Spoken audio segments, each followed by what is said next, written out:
Это Тавр Медиа. То самое место, куда стремится попасть каждая медийная, каждая музыкальная, каждая творческая личность из Беларуси. Это врата в прекрасный творческий мир, в шоу-бизнес Украины.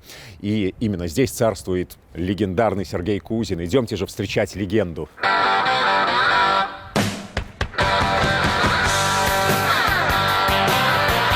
Сергей Кузин – человек-праздник. Человек, который всегда опережает время. Человек, который, как никто другой, знает, что такое мечта и как к ней прийти, продираясь через дебри непонимания, ломая преграды неприятия и недоверия. Из Беларуси Сергей уехал еще в начале 2000-х, но при этом не перестал быть белорусом. Настоящим белорусом. Белорусом переживающим, чувствующим, готовым всегда поддержать и помочь.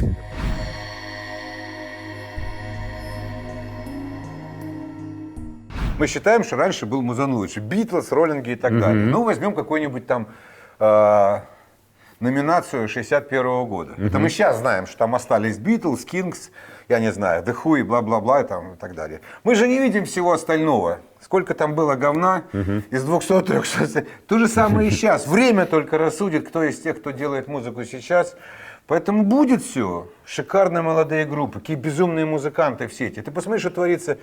Какая-то девочка 16-17 лет берет гитару, поет и играет так, что, да, поэтому все будет. Нам буквально секунду. Почему ты остался в Киеве? Есть, а как я могу уехать? Мне 60, я молодой еще, мне целый год до пенсии. Ты же не ждешь, что я сейчас начну пафосно рассуждать о любви к родине и желании и так далее. Это понятные вещи. Наверное, пускай я не буду вслух говорить. Понятно почему. А 24 числа где ты был? Где тебя застала война? Дома, в постели с женой, как и подавляющее большинство наших сограждан. Услышала Ариша, закричала. Что-то трясутся окна. Вот потом вскочил я. Я не мог себе даже не мог себе представить, что это уебище может, извините, что это пойти воевать, пойти на войну. И да, вот я все от него ожидал каких-то там, не знаю чего, но мне в голову не могло прийти, что он может напасть на страну, которую же сам называет там братским народом. Я поехал на работу, с Соней мы работали это утро. А жена начала собираться и поехала с детьми. Одному 4, второй 10, поэтому как-то сразу они поехали, но не смогли выехать. Там за 2 дня они как раз попали в первые самые плотные эти пробки. Слушай, радио не останавливало свою работу? Камтугеза не останавливала свою работу с 24-го? Останавливало некоторое время. Мы 2 недели не были в эфире. У нас, во-первых, попадание было. Вышка, она затронула и нас, поэтому, во-вторых, наш менеджмент оказался в разных местах Украины и Европы. И через 2 недели мы вышли. Сначала Соня вышла, я в это время катался 2 раза в лес в производство печек-буржуек. Где место сейчас белоруса? Вот в этом конфликте. Виноват белорус, не виноват? Белорус жертва, белорус агрессор. Вот можно ли как-то помочь, объяснить белорусам, помочь разобраться вот в этой ситуации? Я с 2009 года гражданин Украины и не слежу за белорусской повесткой дня. У меня долгое время вызывала оторопь такая отрицательная, вот эта тусня под названием «белорусская оппозиция», та, что была раньше. И сейчас я не очень в этом разбираюсь. Что мне хочется посоветовать? Я не знаю. Надо освобождаться. Ребят, это игра в долгую, и если мы хотим... Сейчас начнется пафосняк сельский. Наши дети, чтобы жили свободно. Но если мы хотим чувствовать себя людьми, я себе вообще не могу представить, чтобы я жил в стране, опять, когда я включаю телевизор, и там мой президент Лукашенко или мой президент Путин. Это ад.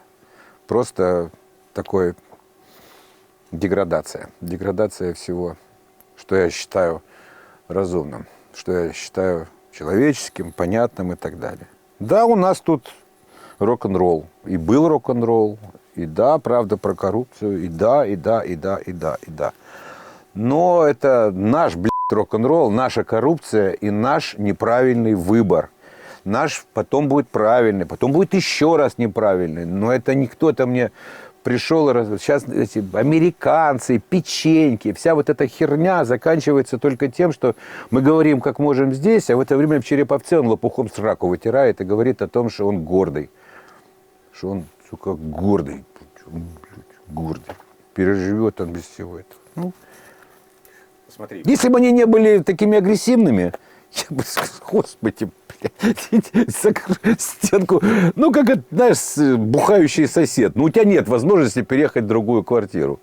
Ну, не можешь ты, где-то у тебя там денег, возможности переехать в комплекс, где вокруг тебя живут интеллектуалы, которые читают Хармса, любят Дега и так далее. Ну, у тебя вот такое чмо там, бьющее жену, дерущееся, орущее про свои права там, которые на тебя и так далее. Но если бы они не были такими агрессивными как-то, а сейчас это, на мой взгляд, хрень на выживание все. Не могу ответить себе пока на глобальный для меня вопрос, как реагировать на 86 или 87% этих абсосов, которым это все нравится, которые рисуют Z. Я уже видел на детских колясках и выбритых детей с этими Z. Вот. И как вообще вот, считать их кем-то. А с другой стороны, я знаю Визенталя Симона, который был ярким противником коллективной ответственности, потому что это первый способ спрятать отпетых нацистских преступников на фоне всеобщей массы виноватых. И он боролся с этим всю жизнь, был последовательнейшим, центр Симона Визенталя и так далее, последовательнейшим преследователем нацистской идеологии, находил их и в 60-е, и 70-е, в том числе и во властных структурах Германии и Австрии, к примеру. Вот. Но при этом был и внутренне у меня это вызывает сейчас такой, ну не то чтобы когнитивный диссонанс, но я пока внутренне я пока ненавижу все. Мне сложно уйти пока внутренне от коллективной ответственности к избирательному поиску особого рода пидорасов. Не знаю как. На зв'язку пережили посилену Ну, я единственный концерт ваш вот и видел тогда. Это реально было. Мне, человеку, приехавшему из Беларуси и привыкшему как-то, извините, это должно быть аккорды, это должно быть это вот. Да. И тут я вижу совершенно, на сцене я вижу жизнь. Вот реально, жизнь. Я не ту песню, абсолютно... ты помнишь, я не ту песню, это при тебе было или нет? У меня был случай потрясающий. У меня есть несколько блок акустический, так сказать. В общем, и он начинается, там, условно говоря, две песни, которые обе начинаются в одной тональности из похожих аккордов. В одном случае это там С, второй... Ну, не важно.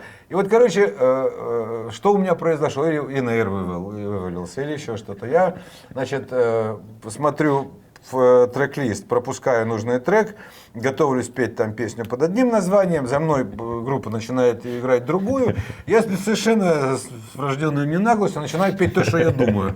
И где-то на секунде 40-й я так, что-то они не все не строят, знаешь. Но думаю, вроде как с консерваториями люди, я тут со своей музыкальной школой, то я оборачиваюсь с презрительным выражением лица, а мне Кимыч, шикарный мультиинструменталист, он мне показывает трек-лист, посмотри, я смотрю, блин, они играют одно, я пою другой. Я говорю, парни, я остановился, заявил всем вслух, я обосрался, сейчас мы будем делать все хорошо. И начал ее петь по новой. Ну, понимаешь как, не то, что никто, все дружно ржали эти 40 секунд, а потом как-то все... Пошло по новой, подпевали. Да, наши концерты сложно назвать концертами. Это такая, знаешь, тусовка под музыку. От этого невозможно оторваться. Какое будущее у Украины послевоенное?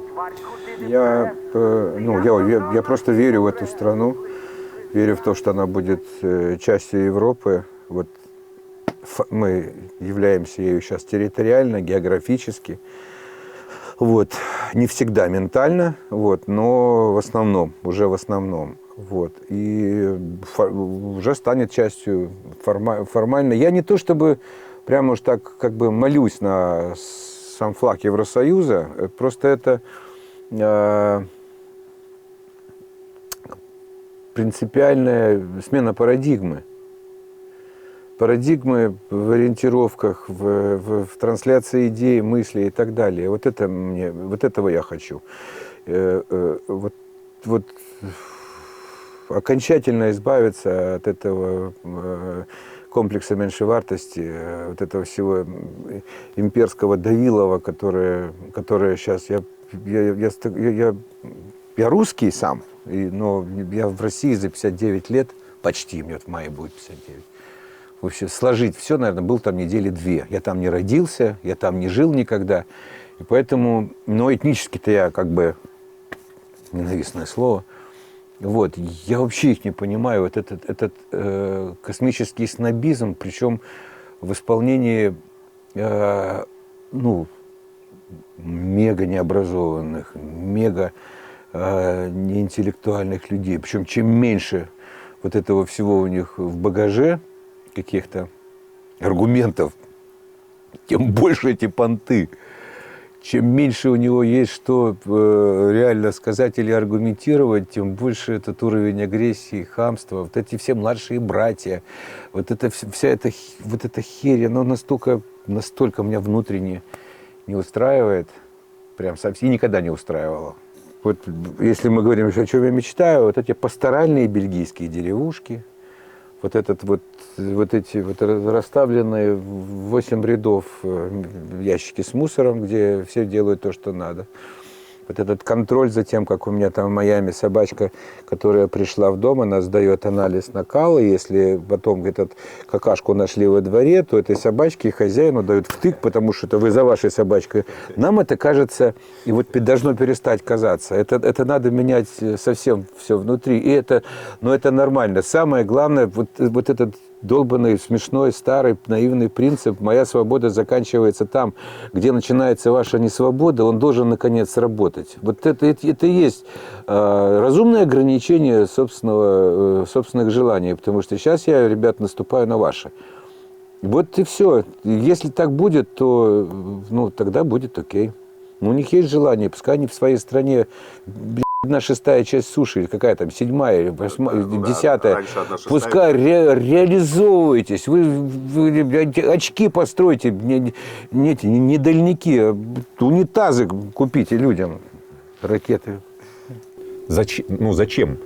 То есть пока вот я отматываю назад, все время задаю вопрос, а зачем? Слушай, А зачем? И я никак не могу прийти к какой-то... Не придешь, потому что ты, как и я до войны, я тоже был убежден, что войны не будет, мыслишь категориями медицински здорового человека. Ты включаешь рацио, логику, простую задаешь вопрос, нахуй мне это надо? Что я от этого получу? Нахуй им вот эта Южная Осетия? 210 тысяч человек в жопе мира, в которой нет ни хера, ни производств. Вот зачем она им? Вот они захватили Абхазию, купили там всех, и она лежит в руинах уже 14 лет. Кому они? Вот Приднестровье, серая зона с контрабандными сигаретами, с ворованными машинами и так далее. Это логика империи. Вот самое страшное, что даже если бы она была логика империи Васповской, да, мы же знаем, вот Южная и Северная Корея. Вот результат. Вот повоевали. Вот результат. Вот Южная Корея, захваченная идеологически, и там и 5-е, 10-е, продано все, нету своего ничего, все западное. Вот результат. Samsung потихоньку нагибает американские компании, ничего. Как вот это, то есть ты на меня смотришь, думаешь, ёпты, что ты мне это объясняешь? И любой нормальный человек будет жить в этой парадигме рассуждения.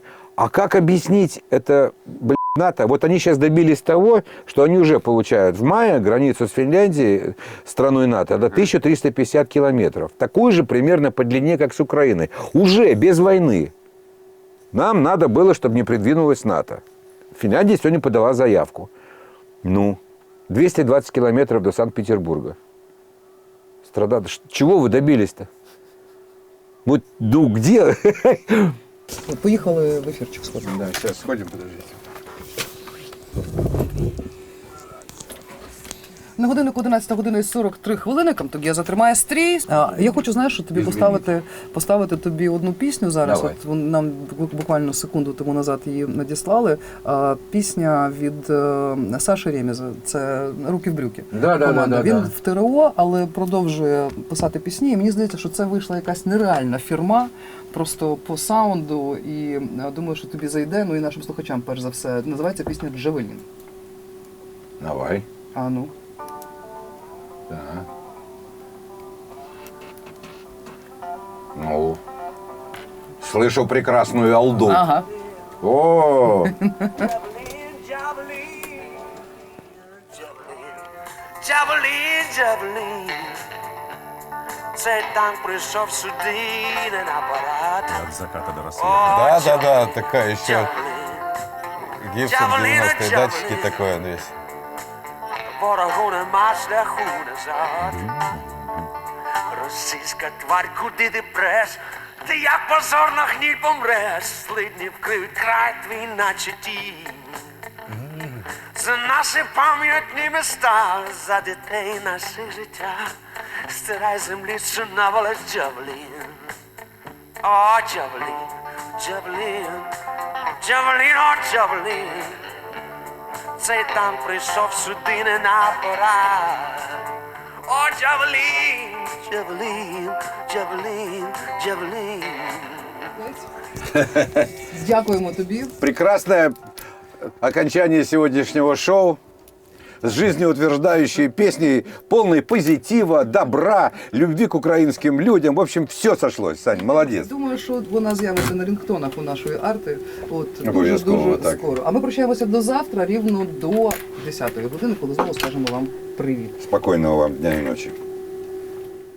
Скажи что-нибудь на прощание. То есть барону Мюнхгаузен. Марта, Да. на прощание, Сергей. Слава Украине. Я Героям слава. буду банален. Да, я хочу, чтобы наступил мир и чтобы мы победили. Ай-яй-яй. Да, вот так. Вот так. Дайте мне, пожалуйста. Все.